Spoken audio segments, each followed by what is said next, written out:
Next up is Chris from Greater Wellington Regional Council, and we're talking about deer again, and his colleagues tried to set me up by telling me he'd written a book, but I quickly had to adjust. His wife wrote a book about deer in New Zealand. He might have provided a couple of pictures, but and a couple of words. Thank you. Kia ora koutou. I gave this talk, or an early version of this talk, at the mini NETS in Masterton, and I was told that I only had 20 minutes, and so I had to practice fitting it into 20 minutes. And I cut it to the bone, and it took 24 minutes, so I've cut it to the bone again, and I'm going to try and go real fast because I would like to leave some time for questions at the end. So, apologies if this only lasts for 10 minutes. So the area that we're talking about is the Wainuiomata-Orongorongo water collection area, and the project, as we've been calling it up till now, is the Wainuiomata-Orongorongo water collection area Zero Ungulate project, which is a bit of a mouthful, so we've shortened that to Welkas Up, which has caught on. But somebody recently suggested we should take the water collection area out and just call it the Was Up project. And that could catch on. Okay, all right, it worked. So, the water collection area lies between Lower Hutt and the Wairarapa. You can just see the edge of Lake Wairarapa on the right side of that map. It is a very long-standing public water supply, water collection area, catchment. It was set aside in the late 19th century. And for that reason, it has some pretty special values because it was never logged. Importantly, to the north is private land, predominantly farmland. To the west is private land, a bit of forestry, quite a lot of lifestyle blocks, and also the Wainuiomata suburb of Lower Hutt. To the south and to the east, it's all public conservation land. The Rumataka Forest Park, administered by Department of Conservation.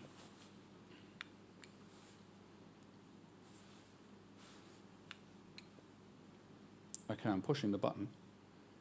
Right, there's a lag.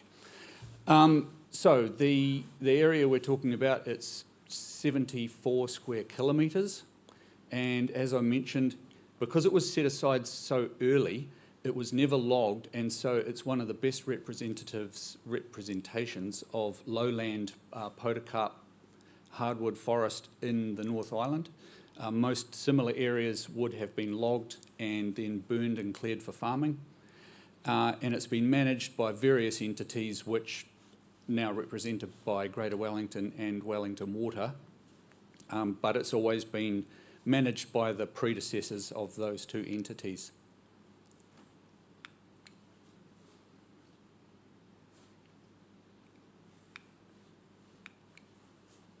I'm getting the hang of it. So Chris gave us a bit of a rundown on the liberation of deer for sport. Prior to that, there were liberations of goats and pigs by various people around the country. Those early ones were they were done by seafarers for shipwrecked sailors, dotted around the coast and also on offshore islands.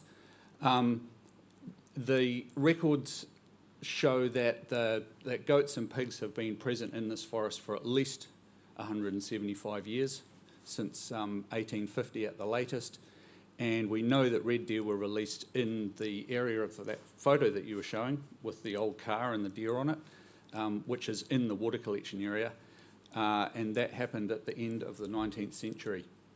So they've been established in this forest for a long time, and in that time they have utterly changed the browse tier.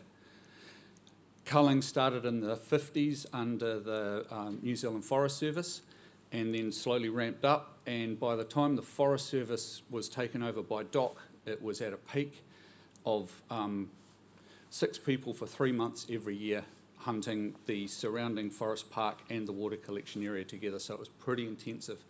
DOC took over when they were formed in 87, and the culling intensity was immediately cut to 2/3 of what it had been, and then progressively got cut and cut and cut until finally it ceased systematically altogether in 2011, and it's no coincidence that that was the year that my employment with Department of Conservation came to an end. So parallel to that winding down stage of dock hunting in the area, Greater Wellington started its own control program, which is largely done by contractors, but also a little bit by staff. There's a bit of aerial hunting and a bit of night hunting done by staff. The problem is that no matter how much control goes on in the water collection area, there are really high numbers, and particularly since that control wound down and ceased 15, 16 years ago, the densities outside are such that it's just constant immigration, quite high numbers of animals. In fact, I've been talking to a couple of people who have a long history of culling as dock cullers and prior to that Forest Service cullers, and they reckon that the numbers in there are higher than they've ever been, certainly since the days of the Forest Service. So, the browse tier's changed. There is 0 palatables in the browse tier, and the palatable species that are present are basically just hanging on as epiphytes. Here's an example. So there is one. Now, I originally called this an exclosure plot, and I saw reference to exclosure plot earlier, and I was vindicated because someone made me change this. They said there's no such word. I said it was an exclosure originally, but it is, isn't it? Yes, you're excluding things. Anyway, semantics aside, photo on the left is inside the plot, photo on the outside is 5 metres away from the photo on the left. So it's basically the same bit of forest.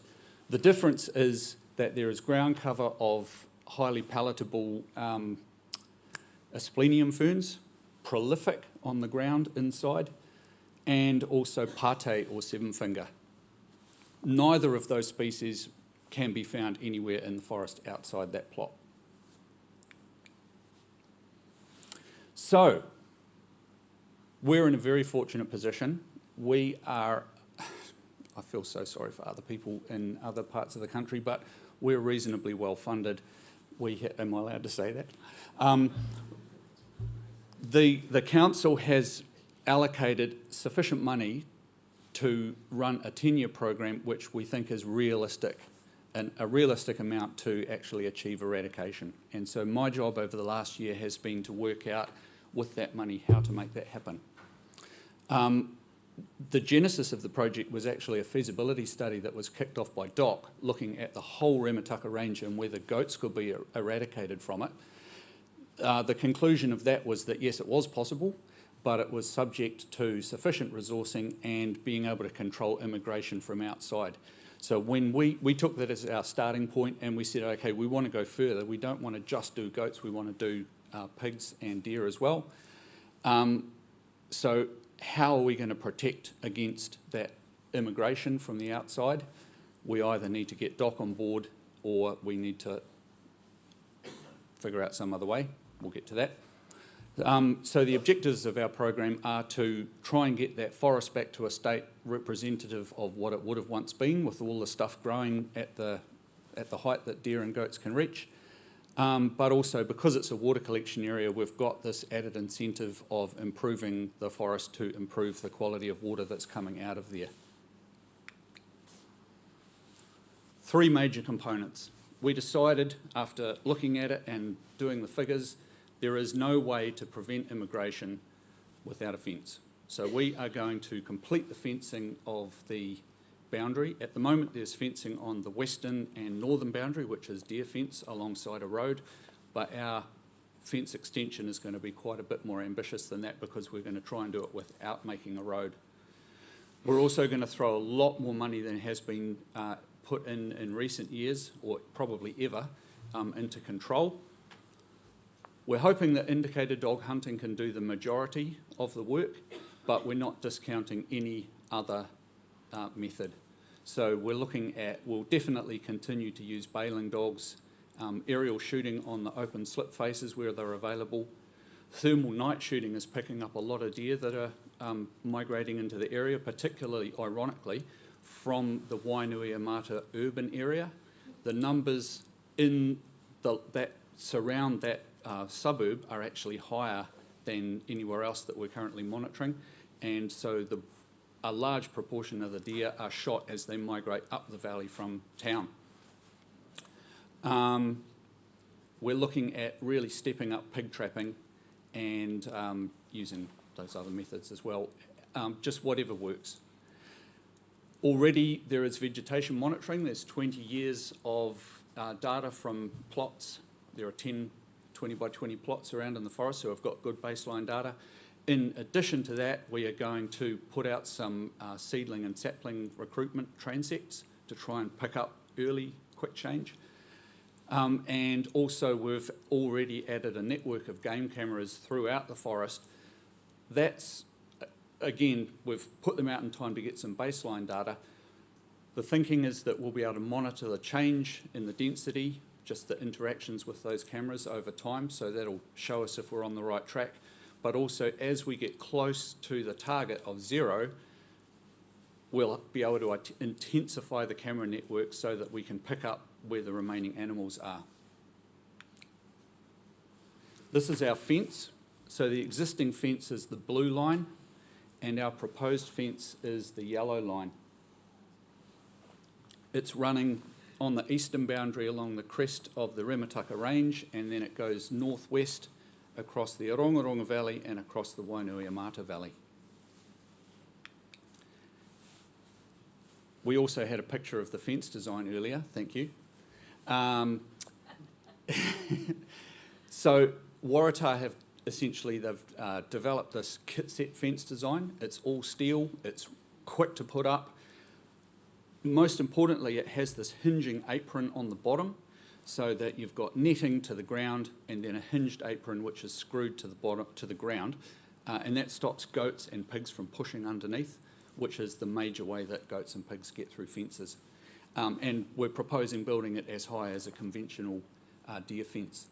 And the location of it will be all the way along the watershed, wherever possible, so that there's a downslope on either side that'll minimise the likelihood of them jumping.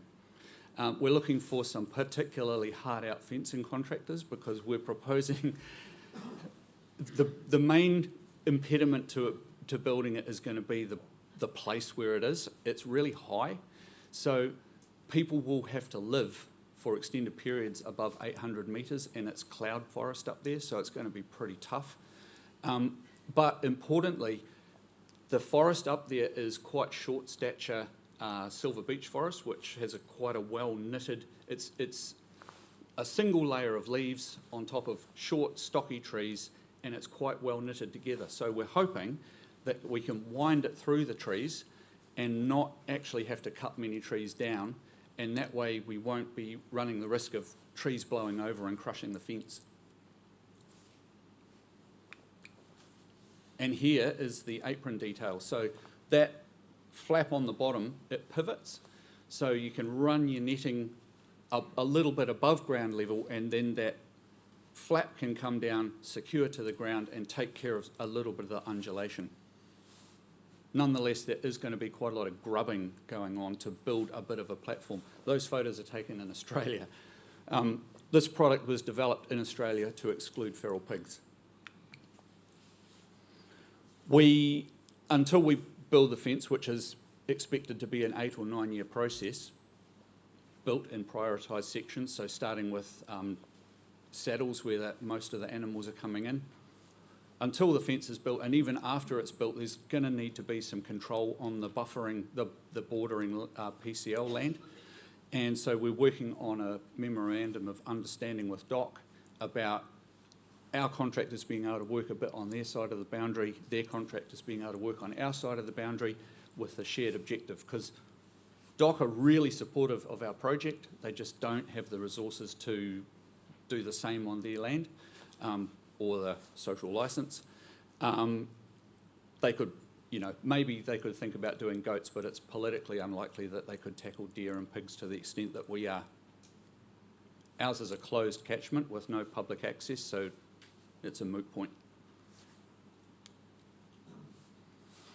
So to date, I've spent the last year writing the plan and preparing the budget.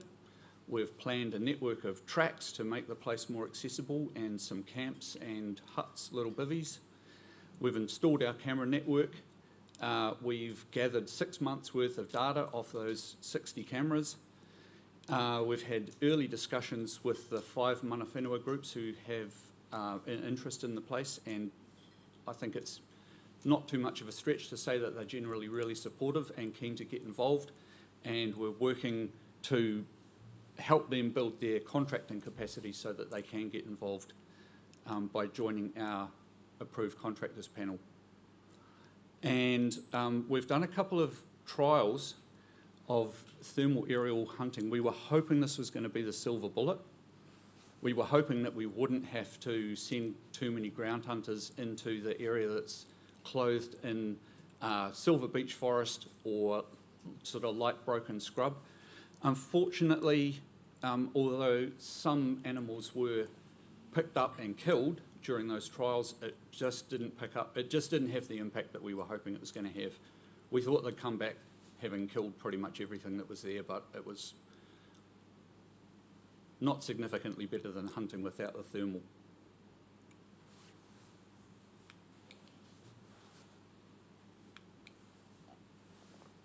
Very quickly, I've got an eye on the time. So this is a first draft of our our camera layout. So the way that we did this was we looked at home ranges of the animals that we're looking to tackle, and we chose nanny goats as being the ones with the smallest home ranges. You know, home range, we're talking about a year, the amount that they will move around in a year. And so we located our cameras in the hope that over the course of a year, each animal will walk in front of at least one camera. We then we put them on a map in the places that we thought would be most likely to have the biggest game trails, so the main ridges, the main valleys, the main spurs, and then we went to those places and walked around in the bush looking for the very, very best game trail. Ideally, a place where a spur crest gets really sharp, and so you have all the trails coming into one for, it might only be for 5 metres, but that's where you put your camera. So those are all out, and as I said before, we have now serviced them twice and got 6 months of data off them. It's been pretty interesting. We've used these modified KK bait stations just to try and keep as much of the water off them as possible, and that's working really well. Normally, when you go, this is a really wet place, right? It's a water collection area. It gets twice the rainfall of Wellington. Normally, you would turn up and the camera would have a puddle on top of it because they've got a little lip where the front comes onto the body of the thing and that holds a little puddle. With this, that's eliminated, so you're not opening the camera and having water drip inside, or the puddle's not sitting there on top of the seal when the camera's cooling and contracting and then thermally expanding with the temperature variation. So we're hoping that over the long term, this will help them to last a bit longer. And then on the right there, that's sort of an ideal setup. Again, like I said before, you've got a narrow ridge, you've got a single game trail, and the game trail's coming straight past the camera. 20 minutes isn't long, is it? So, some early lessons. Are you holding up fingers yet? No. Good? Good. Oh, and I'm going to a smoko. I can just keep going. No one needs a cuppa. Interestingly, everyone thought that they knew where the goats all were and where they weren't. Turns out they are literally everywhere. But some of them are just lone billies travelling through, and we're picking them up on multiple cameras. They're travelling big distances. Same with pigs. Pigs and goats, you can often, well, goats are easy usually.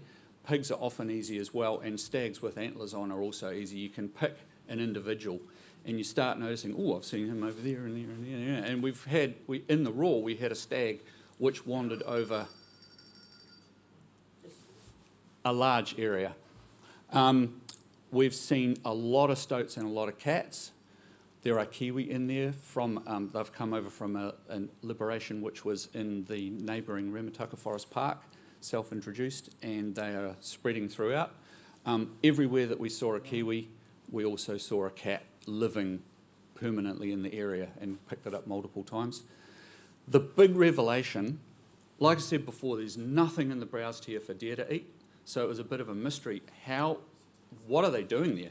How are they getting by? Multiple photos of deer systematically sweeping bare forest floors and picking up leaves, including yellow.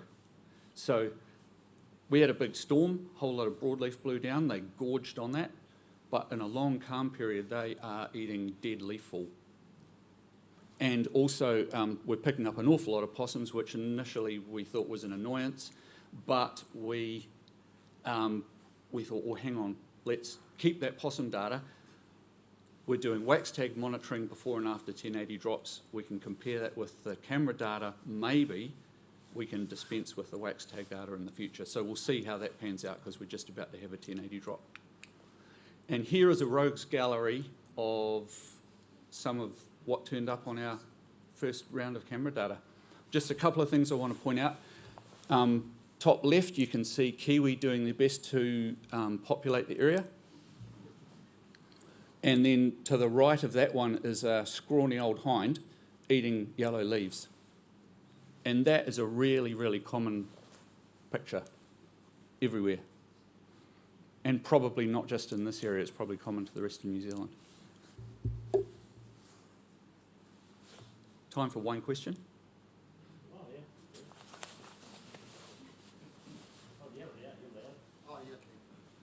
From that camera data, Yep. do you have an idea, a ballpark figure of numbers from that network? We're not trying to get that fancy.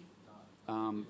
Yeah, we're just recording presence or absence. So a record is a deer in front, or an animal, a species, in front of our camera at a time.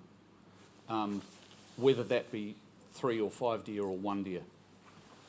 We know that they are present everywhere, and we assume low to moderate numbers. Yeah, but every camera has picked up deer.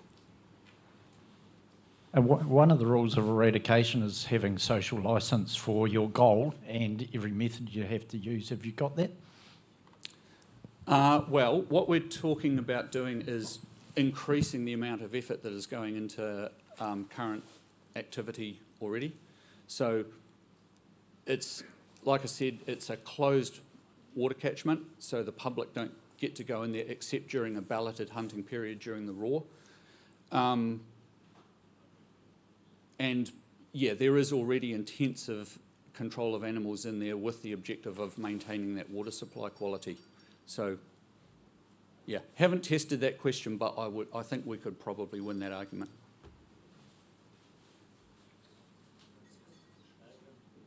There's one down the back.